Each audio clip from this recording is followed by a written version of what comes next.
Entonces nos dice un transformador monofásico de 500 VA, esa es la potencia nominal, y entonces tenemos la relación de transformación, que esta sí la voy a sacar aparte, que sería 15.000 sobre 3.000. Bueno, de pronto acá tener en cuenta que en el libro, en el Fraile Mora, la relación de transformación la escriben como M, pero es lo mismo. O sea, al final emplear A o emplear M, pues es igual.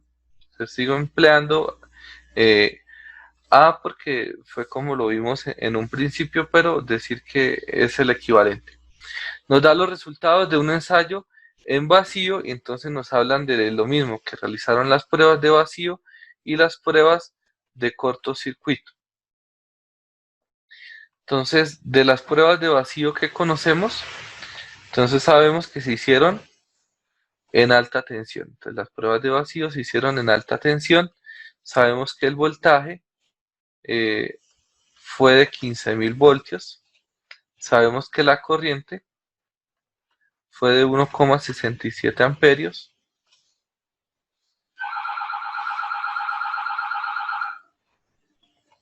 Y que la potencia de ese transformador fue de 4.000 vatios. Y después entonces nos dan los parámetros de la prueba del transformador en cortocircuito. Y sabemos que las pruebas de cortocircuito entonces se hicieron en alta tensión también. Entonces no hay necesidad de referir valores, ya todo se hizo en alta tensión, ¿no? Entonces tenemos que esta entonces sería la prueba en vacío y esta sería la prueba en cortocircuito que también está en alta tensión, ¿no? Y entonces tenemos que los valores, en este caso, fue que el voltaje de cortocircuito es de 750 voltios, que la corriente de cortocircuito es 33,33 amperios, que la potencia de cortocircuito fue 10.000 vatios, ¿no? Y entonces ya con estos parámetros podemos determinar lo que es el RCC y el XCC, ¿no? Entonces empezaríamos determinando la potencia aparente para la primera prueba, que sería entonces 1500 por 1,67. Y eso nos daría que la potencia... Profe, una pregunta, ¿y no sería 15.000? sí, señora. Sí, gracias. Puse 1500.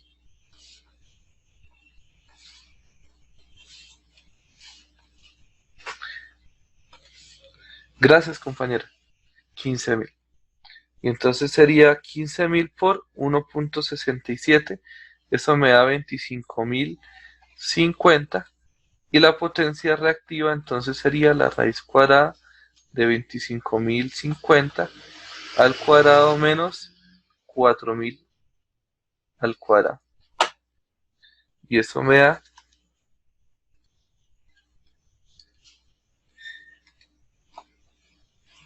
que la potencia reactiva es de 24.728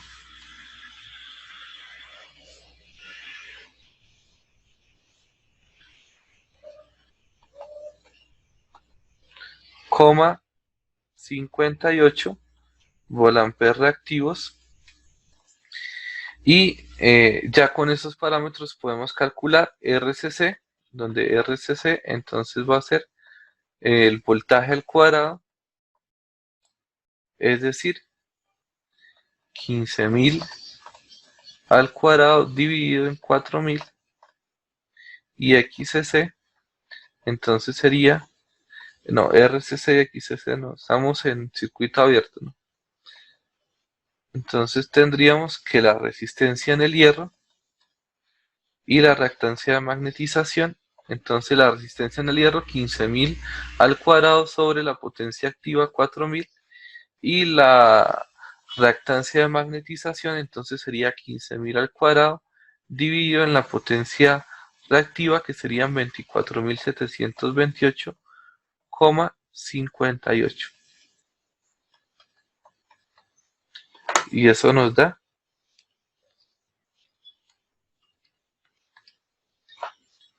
en el caso de la resistencia en el hierro, me está dando 56.250.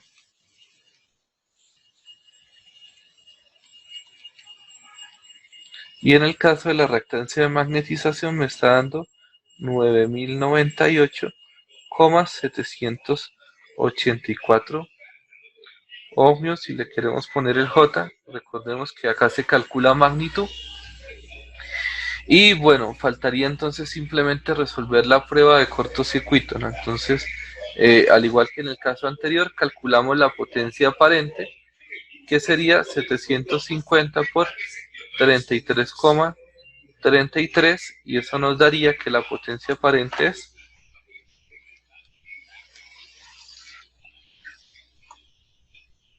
24.997,5.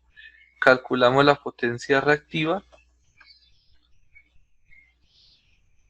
que sería entonces 24.997,5 al cuadrado menos 10.000 al cuadrado.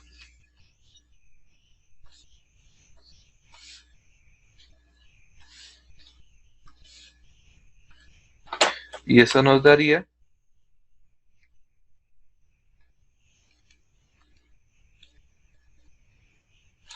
que la potencia reactiva es de 22.909,61 volamperes reactivos.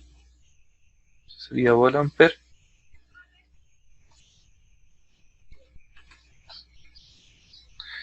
Y ya con estos parámetros podemos calcular RCC, en donde RCC entonces sería la potencia, que serían 10.000 vatios, dividido en la corriente de la prueba al cuadrado, 33,33 al cuadrado, y XCC, que entonces sería la potencia reactiva 22.909,61 dividido en 33,33 al cuadrado.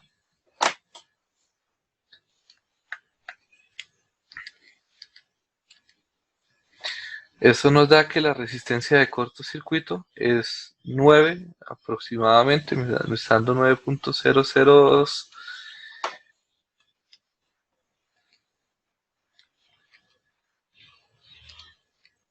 Y en el caso de la reactancia de cortocircuito me está dando que esta es 20,623 J. Tenemos lo que nos solicitan en el inciso A, que sería un modelo visto en alta tensión. Y entonces para este modelo tenemos que los valores de RCC, XCC, la resistencia en el hierro, la reactancia de magnetización, son valores conocidos que se determinaron a partir de las pruebas y corresponderían a los que ya pues calculamos.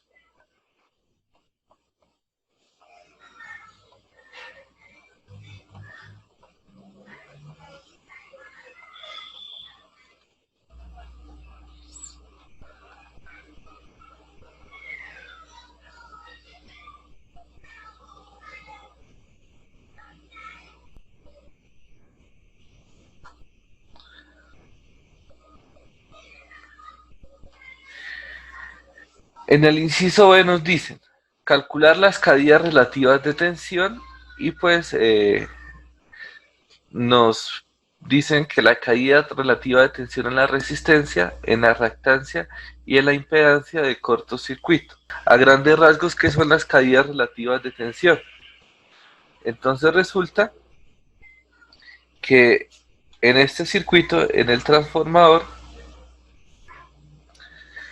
tenemos que la impedancia de cortocircuito en la resistencia de cortocircuito y en la reactancia va a existir una caída de potencial que va a incidir en el funcionamiento de la máquina. Entonces, para expresarlas en una notación general, se calculan lo que son las caídas relativas de tensión, que son una expresión porcentual de lo que son, en este caso, la caída de potencial en cada uno de estos elementos con respecto al voltaje nominal. ¿Y cómo se calculan? Entonces, para calcularlas, pues como explicábamos, son una relación porcentual, ¿no? Entonces, en el caso de la caída relativa de tensión de la resistencia de cortocircuito, entonces sería el voltaje en la resistencia de cortocircuito dividido en el voltaje nominal. Y para expresarlo en porcentaje, pues lo multiplicamos por el 100% y este sería el valor. En el caso de la caída relativa de tensión de la reactancia de cortocircuito, entonces se expresa con esta notación épsilon de XC y sería entonces el voltaje en la reactancia de cortocircuito sobre el voltaje nominal por el 100%. Y la caída relativa de tensión en la impedancia completa, porque al final, si estamos analizando la resistencia y la reactancia, se pueden expresar como una única impedancia que llevaría el nombre de ZCC. Y entonces correspondería a esta caída de potencial, que sería entonces la caída de potencial de los dos elementos que se denomina ESC, que sería el equivalente de la caída de tensión en la impedancia. Y entonces sería SC igual al voltaje de ZCC sobre el voltaje nominal por el 100%. ¿En qué deben tener cuidado en este aspecto? En tener claridad en que al final esto es una relación fasorial. ¿Cómo calculamos los voltajes? Entonces, para esta prueba, para las caídas relativas de tensión, entonces es indispensable determinar los voltajes de RCC, de XCC y de ZCC. Y para ello, pues todo se hace con corriente nominal. Es decir, acá vamos a trabajar con la corriente nominal que nos la dieron en la prueba de cortocircuito y adicionalmente pues la rectificamos y se ha calculado y sabemos que la corriente es de 33,33 amperios. Y entonces, para determinar las caídas relativas de tensión, pues bastaría con determinar cuánto es el voltaje en RCC, ¿no? Entonces, el voltaje en RCC, considerando que en este circuito esté circulando la corriente nominal, pues vamos a tener que la magnitud de dicho voltaje, entonces va a ser RCC por la magnitud de la corriente nominal, ¿no? Y eso nos daría entonces 9.002 que multiplica a 33,33 amperios. Y eso nos dice que la caída relativa de tensión es de 300,036 voltios. Si calculamos la caída relativa la caída de potencial en XC, el voltaje en XC, magnitud va a ser igual a XC magnitud por la magnitud de la corriente nominal. Y eso sería entonces 20.623 por 33,33. Y eso nos daría que el voltaje es de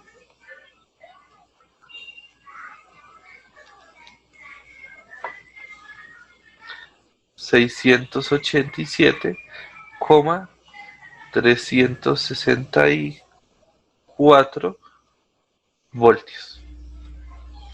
Y con estos dos parámetros podemos determinar estas dos caídas relativas de tensión.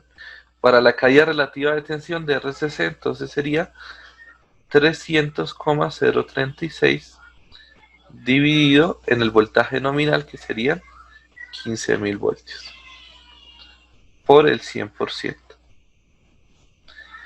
Y en XC entonces sería 687,364 dividido en 15.000 por el 100%. Y eso nos dice entonces que la caída de potencial en RCC es aproximadamente el 2%, y en XCC me está dando que la caída relativa de potencial es de 4,58%. Bueno, entonces cuando les digo que es una relación fasorial que deben tener cuidado, pues hago énfasis en que para determinar la caída de potencial en la impedancia, pues no es sumar las dos caídas de potencial, ¿no? Entonces, una alternativa para no determinar el voltaje, que ya lo hacemos con el voltaje, puede ser mediante las relaciones de las magnitudes, ¿no? Recordemos que al final, si quisiéramos determinar el ZCC, se puede determinar con las impedancias, ¿no? Entonces ZCC magnitud va a ser igual a la raíz cuadrada de RCC, que sería 9,002 al cuadrado, que esto es RCC al cuadrado, más la reactancia, que sería 20,623 al cuadrado, que sería XC al cuadrado, ¿no? Y eso nos daría que ZCC es de ¿cuánto? Bueno, eso nos va a dar que la magnitud de ZCC sería entonces de 22,502 ohmios. Y con este parámetro pues se puede determinar automáticamente cuánto sería la caída de potencial en ZCC, que sería en magnitud entonces 22,502 por la corriente, que sería 33,33 amperios. Y eso nos daría que la caída de potencial es de 749,992 aproximadamente. Y lo podemos determinar pues convencionalmente como lo hicimos con las otras dos, es decir, 749,992 dividido en el voltaje nominal, que serían los 15.000 por el 100%. Y eso nos va a decir que la caída relativa de potencial en la impedancia es aproximadamente el 5%. En realidad me está dando 4,99995. Eso es aproximadamente el 5%. Otra alternativa sería solucionarlo a partir de la raíz, es decir, podemos decir que la caída relativa en la impedancia entonces sería la caída relativa en RCC al cuadrado más la caída relativa de tensión en XCC al cuadrado, y tendría que darnos igual. Entonces, si lo realizamos, entonces sería la raíz cuadrada de 2 al cuadrado más 4,58 al cuadrado, y eso nos da el mismo 4,99, es decir, aproximadamente el 5% que estamos expresando. ¿Cuál es la utilidad de las caídas relativas de tensión? Entonces, en muchos casos, los fabricantes pues no van a suministrar los datos de las pruebas de cortocircuito y las pruebas de vacío. Tampoco pues suministran directamente los datos de cómo es el modelo del transformador. Lo que convencionalmente se hace es expresar las caídas relativas de tensión. ¿Con qué finalidad? Entonces fíjense que si nosotros supiésemos que la caída relativa de tensión en la resistencia es del 2%, si nos hubiesen dicho eso en el enunciado, con este 2% podemos llegar al valor de la resistencia. ¿De qué forma? Entonces recordemos que la caída relativa en RCC va a ser igual al voltaje en RCC dividido en el voltaje nominal por el 100%, y recordemos que el voltaje en RCC se está calculando como la resistencia de cortocircuito por la corriente de cortocircuito dividido en el voltaje nominal. Y entonces tendríamos que de esta ecuación se puede despejar RCC. Entonces RCC se puede también determinar como la caída relativa de tensión por el voltaje nominal dividido en la corriente nominal y dividido en 100 para trabajar con el 2, ¿no? Y esta sería una alternativa de determinar la resistencia de cortocircuito. De igual forma también se puede determinar la reactancia de cortocircuito. Y lo que decíamos es que esta notación SC también es tentativo para expresar el voltaje en la prueba de cortocircuito sobre el voltaje nominal. ¿Por qué? Porque al final, cuando se hizo la prueba, que tenemos que el voltaje con el que se realiza la prueba para que circule la corriente nominal es el mismo voltaje en la impedancia de cortocircuito. Recordemos que la prueba lo que hace es cortocircuitar, y el voltaje en la impedancia, es decir, el voltaje en ZCC, es el mismo voltaje con el que se realiza esta prueba.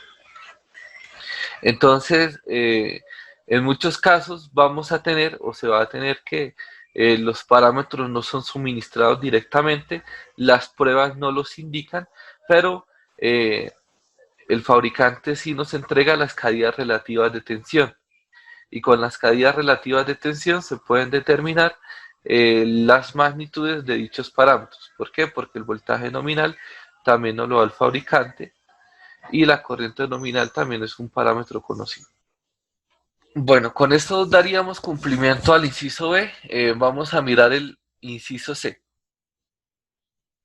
¿Qué nos pide? Determinar el rendimiento del transformador cuando funciona a plena carga con un factor de potencia de 0.8 inductivo. Bueno, entonces para el inciso C, al igual que en el anterior, pues es trabajar con el modelo, ¿no? Entonces, en el inciso C, ellos nos dicen que se necesita determinar la eficiencia. Entonces, la eficiencia, pero bajo cierta condición, ¿no? Entonces, la condición que ellos nos dicen es plena carga, con un factor de potencia de 0.8 inductivo. Entonces, cuando nos dicen plena carga, ellos están haciendo referencia al funcionamiento de los 500.000 kilovolt y el factor de potencia que es de 0.8 inductivo, ¿no? Bueno, hay que tener acá un aspecto claro y es el siguiente. Entonces, acá vamos a tener dos alternativas para solucionarlo. Una alternativa es considerar que los 500.000 kilovolt van a ser una carga que se encuentra a la salida, y para ello, pues, como tenemos potencia, para establecer la corriente se debería establecer un nivel de voltaje. Y eso sería solucionarlo desde el punto de vista de la potencia. Otra alternativa es solucionarla desde el punto de vista de un concepto que se conoce con el nombre de la cargabilidad. ¿Qué es la cargabilidad? Entonces la cargabilidad es una proporción de la corriente en el secundario con respecto a la corriente nominal. Y entonces tenemos que si en un transformador la corriente que circula es la corriente nominal, pues estaría hablando que el transformador estaría con una cargabilidad de 1 o funcionando a plena carga.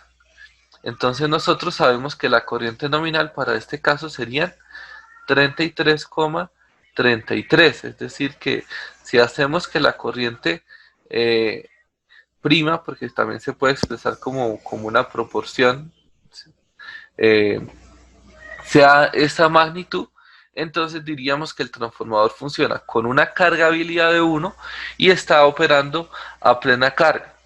¿Con qué propósito se hace esto? Entonces vamos a decir que el transformador se conecta a 15.000 voltios.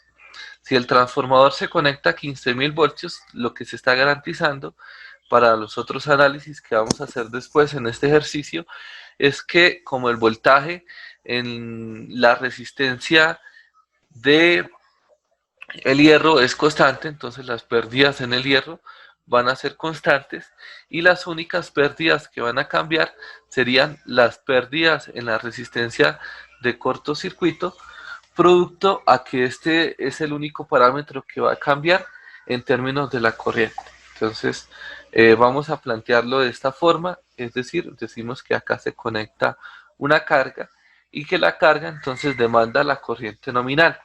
33,33 amperios visto desde el devanado de alta tensión, ¿no? Es decir, I2'. Y eso nos daría un voltaje V2' diferente al establecido. ¿Por qué? Por cuanto que va a existir una caída relativa de potencial en RCC y en XCC que ya analizamos previamente. ¿Y qué tendríamos entonces de hacer dicho análisis? Entonces, se nos va a simplificar toda la solución. ¿Por qué? Entonces, si determinamos la eficiencia, entonces sabemos que la eficiencia en este caso se puede determinar como la potencia de salida sobre la potencia de entrada. Y sabemos que la potencia de salida es un valor desconocido que se puede determinar a partir de potencia y factor de potencia, y que la potencia de entrada se puede determinar a partir de las pérdidas. Entonces, bueno, lo primero que vamos a hacer es determinar la potencia de salida, que siempre es potencia activa, ¿no? Recordemos que la potencia activa se puede calcular como el voltaje por la corriente por el coseno del ángulo del voltaje menos el ángulo de la corriente, donde voltaje por corriente es lo mismo que tener potencia aparente y coseno de teta v menos teta i es lo mismo que tener el factor de potencia. En otras palabras, la potencia activa se puede calcular como la potencia aparente por el factor de potencia, que son dos parámetros que tenemos. Entonces serían los 500.000 por 0.8. Y eso nos daría entonces que la potencia activa es de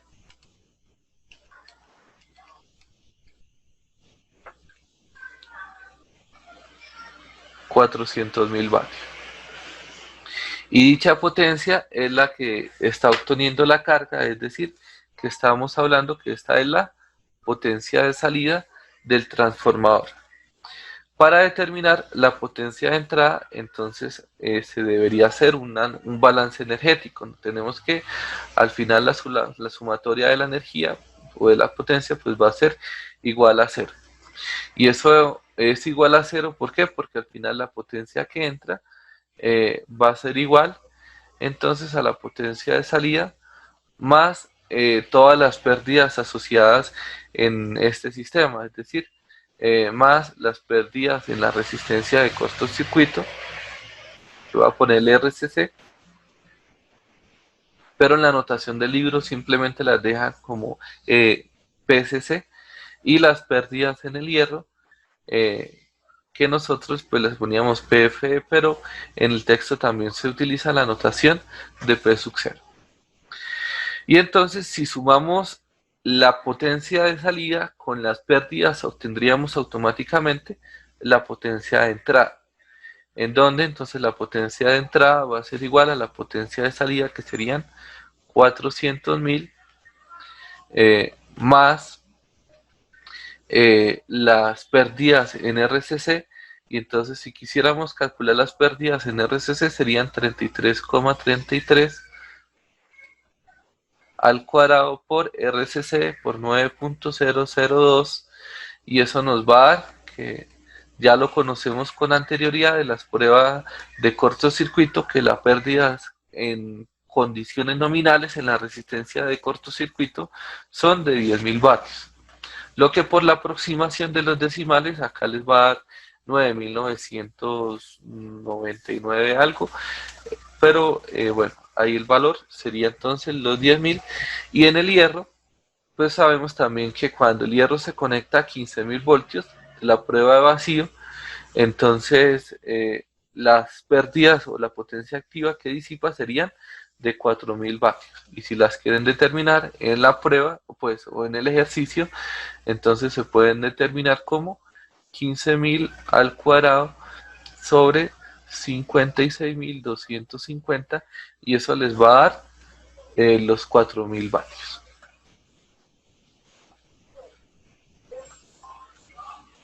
Es decir, que la potencia de entrada bajo estas condiciones es de 414.000 vatios. Y la eficiencia entonces sería la potencia de salida, que serían 400.000 vatios sobre 414.000. Para expresarla en términos de porcentaje, entonces se puede multiplicar por el 100%.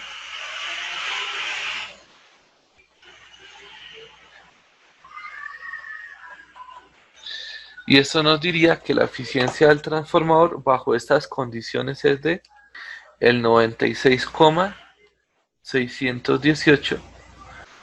Bueno, entonces vamos a continuar con el siguiente inciso. Entonces el siguiente inciso nos dice calcular la potencia aparente de máximo rendimiento del transformador y el rendimiento para un factor de potencia de unidad.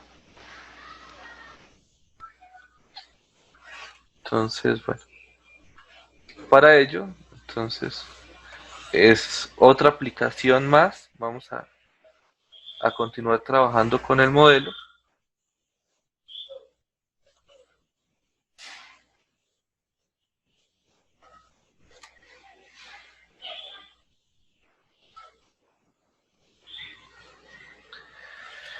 Y entonces ellos nos dicen que al transformador se le conecta pues una carga,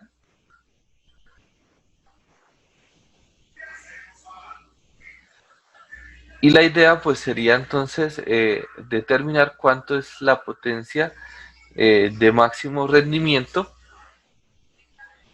considerando que en este caso pues la carga tiene un factor de potencia de 1, es decir, es 100% resistivo. Bueno, en el ejercicio anterior entonces empleamos el término cargabilidad. Resulta que entonces el transformador va a cambiar su eficiencia en términos de la cargabilidad. Si un transformador, por decir algo, se opera sin carga, es decir, que la potencia de salida es casi cero aproximadamente, entonces tendríamos que la proporción de eficiencia serían las pérdidas sobre la potencia de entrada, y eso nos diría que el sistema pues es un sistema ineficiente. Si a la salida, por decir algo, voy a analizar este, este escenario. Digamos que a la salida usted tiene que la salida son 10 vatios. Entonces la potencia de salida serían 10 vatios, y la potencia de entrada entonces van a ser los 10 vatios de salida más los 4.000 de pérdidas en el hierro, y más pues lo que se tenga en conducción. Vamos a decir que es un valor bajo, por ahí de 1 vatio, y cuando hagamos la proporción pues vamos a tener que el sistema es altamente ineficiente, ¿no? Porque nos quedaría entonces que 10 sobre, acá le puse un 0 de más, sobre 4.011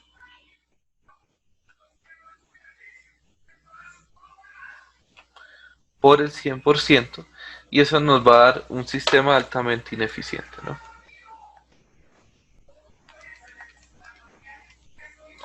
Eso nos da que la eficiencia en términos porcentuales es del 0.25%. ¿Y por qué es tan ineficiente? Porque en realidad el transformador requiere cierta potencia para funcionar, que son las pérdidas en el hierro. Y dichas pérdidas pues no van a cambiar significativamente con los cambios de carga, permanecen relativamente constantes. Por otra parte, tenemos que las pérdidas por conducción, es decir, en la resistencia de cortocircuito, esas sí van a variar en términos de la carga. Entonces, entre mayor es la carga, mayor son estas pérdidas. Y entonces, considerando que la eficiencia cambia, va a existir un punto en el que la eficiencia del transformador es máxima. Y dicho punto entonces se calcula como el punto de cargabilidad óptima. La cargabilidad óptima se obtiene como la proporción de las pérdidas en el vacío sobre las pérdidas por cortocircuito. Y entonces, en este caso, tendríamos que calcularla, ¿no? Sería la raíz cuadrada de 4000 sobre 10.000. Y eso nos daría que la cargabilidad óptima es de raíz de 10 quintos o su equivalente en términos numéricos que sería del 0.6324. Ahora, ¿qué sucede? Entonces recordemos que el concepto de cargabilidad es la corriente nominal por la corriente 2, es decir, que en este caso la corriente 2' que causaría que la cargabilidad, que el sistema funcione con la cargabilidad máxima, entonces sería un parámetro que se puede obtener despejándolo de esta ecuación, ¿no? Y entonces sería la proporción de la cargabilidad óptima por la corriente nominal. Y entonces eso nos daría 0.6324 por 33,33. Y eso va a ser igual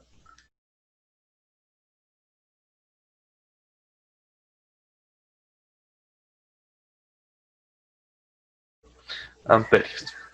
Sucede que con esta aproximación de corriente, pues también se puede cambiar directamente la potencia, porque recordemos que al final la potencia aparente se calcula como voltaje por la corriente del sistema, y si la corriente ahora entonces es la corriente 2 por la cargabilidad, entonces multiplicando directamente la cargabilidad, pues se puede obtener la potencia, es decir, que otra alternativa para expresar esto en términos de potencia, es decir, que la potencia aparente con la que se tiene la cargabilidad óptima, entonces va a ser igual a la potencia aparente nominal, que era de 500.000 por el 0.6324. Y eso sería una potencia de 316.200 volamperes. En este caso, como el factor de potencia es de 1, entonces se va a tener que la potencia aparente es igual a la potencia activa, porque recordemos que la potencia activa se puede calcular como la potencia aparente por el factor de potencia, y en este caso como es 1, pues van a ser los dos parámetros iguales. Es decir, que ya sabemos que la potencia de salida es entonces de 316.200 vatios. Y entonces bajo esta condición se tendría la eficiencia máxima. ¿Cómo sería entonces dicha eficiencia? Entonces lo mismo que en el caso anterior. Analizamos el sistema a 15.000 voltios con la cargabilidad, es decir, que la corriente que circula en este transformador es la corriente de cargabilidad óptima, es decir, el 21,078 amperios que determinamos, y tendríamos entonces que la potencia de entrada va a ser igual a la potencia de salida, que serían 316.200 vatios, potencia de salida, más las pérdidas en el hierro, que las pérdidas en el hierro no cambian, van a seguir siendo 4000 más las pérdidas en, en la condición en la resistencia de cortocircuito, que esas sí van a cambiar. Entonces, cada vez que se cambie la cargabilidad, pues van a cambiar las pérdidas en esa resistencia. Entonces, en este caso, las pérdidas en la resistencia de cortocircuito van a ser entonces igual a la resistencia, que sería 9.002 por la corriente de cargabilidad óptima, que sería 21,078 al cuadrado. Y esto nos va a dar, que es la condición de cargabilidad óptima, que se obtiene cuando la potencia en la resistencia de cortocircuito es igual a la potencia en el hierro, es decir, que ese valor nos va a dar aproximadamente 4000.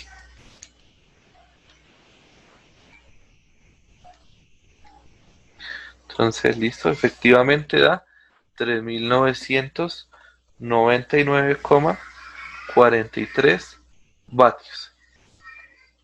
Entonces, esto es importante. Cada vez que analicen la condición de cargabilidad óptima, este valor les va a dar igual a las pérdidas en el hierro. Entonces, en este caso, por los decimales nos está dando 3999,43. Y automáticamente podemos determinar la eficiencia. Entonces, la eficiencia va a ser la potencia de salida, que serían 316.200, sobre la potencia de entrada, que sería esta sumatoria, que nos da 324.199,43 por el 100%. Y eso me está dando que la eficiencia de este transformador es del 97,533%. Y fíjense que si lo comparamos con la condición anterior, pues tenemos que en este punto la eficiencia es mayor. ¿Por qué? Porque nos encontramos en la condición de cargabilidad óptima. Otro aspecto importante que cabe resaltar, que hasta acá ya está realizado el inciso D, pero es un concepto que también se debe tener en cuenta, que era la parte que les explicaba cuando empezamos a solucionar los ejercicios, que se pudo haber considerado un voltaje constante en la entrada y determinar la solución a partir de esa condición, que es también una aproximación válida. Y entonces acá aparece un nuevo término. Entonces fíjense que lo que hemos hecho en este ejercicio es aplicar los términos, y los términos han sido básicamente expresar las caídas de potencial en las resistencias en términos porcentuales, expresar la corriente, la relación de la corriente también en términos porcentuales, expresar la relación de potencia de salida sobre potencia de entrada en términos porcentuales, que es la eficiencia. Y existe un concepto que nos expresa entonces la relación de los voltajes, el voltaje de entrada. Recordemos que al final el transformador va a tener un voltaje en este segmento que lo hemos llamado el voltaje 1, el voltaje de entrada, y lo que va a ver el transformador en la salida es un voltaje diferente por cuanto existe una caída de tensión en este segmento, en la impedancia de cortocircuito. Entonces, a este parámetro se le conoce con el nombre de regulación de voltaje. En el texto aparece con esa nomenclatura y se calcula entonces bajo esa premisa como el voltaje 1 menos el voltaje 2 2' sobre el voltaje 1. Dicho voltaje 1, que nos está simbolizando el voltaje 2' sin carga menos el voltaje 2' en plena carga. Entonces esto sería sin carga y esto sería en plena carga sobre el voltaje 2,0, que sería sin carga, ¿no? Entonces resulta que cuando no existe ninguna carga conectada, la caída en la impedancia de cortocircuito, como no hay corriente, sería de 0 voltios.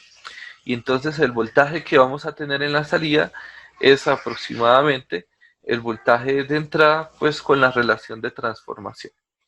Entonces, esta proporción nos indica cuánto es la caída de tensión para este sistema en condiciones de plena carga en comparación con las condiciones de vacío.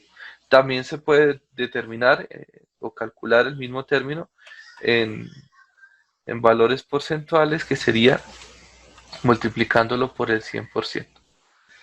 Y entonces vamos a calcular la regulación de voltaje para este sistema. Entonces tendríamos que, si en este caso el transformador se conectase sin carga, ¿cuánto es el voltaje en la salida?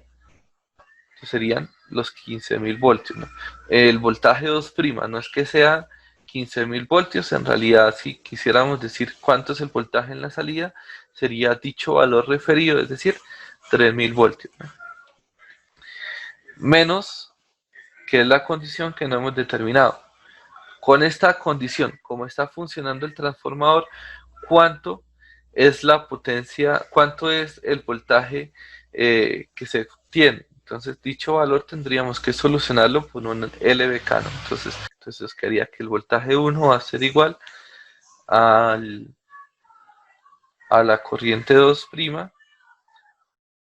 por RCC más XCC más el voltaje 2', ¿no? Y el despeje entonces nos diría que el voltaje 2' va a ser igual a V1 menos I2 que multiplica a RCC más XCC. Bueno, si despejamos, ¿cómo nos quedaría esto? En este caso, entonces sería 15.000 menos la corriente 2, que sería 21,070 por 9.002 más 20,623J, y eso nos daría una aproximación del voltaje 2, ¿no? Bueno, a mí me está dando que esto sería 14,63 a un ángulo de menos 1.681, ¿no? Que en realidad, pues este valor que estamos calculando es una aproximación para ilustrar el problema, ¿no? Porque en realidad lo que es el voltaje de salida en esa condición, pues no lo conocemos, por cuanto el análisis que se realizó fue en términos de cargabilidad. Entonces, diciendo que ese es el valor de voltaje, que está ahí, si está el fenómeno ilustrado, estaríamos diciendo que cuando se le conecta la carga, el voltaje se reduce a 14.816,63, que recordemos, este es el voltaje referido, ¿no? Y si lo expresamos, entonces, en esta proporción, tendríamos que dicha regulación de voltaje es en este caso de el 1,22%. Y entonces, con este parámetro, ya culminaríamos ya con todos los parámetros que tenemos acá. Ya tenemos cómo expresar entonces el funcionamiento de un transformador. Podemos decir cuánto es la caída de potencial del transformador cuando está funcionando en comparación con la que tiene cuando está en vacío.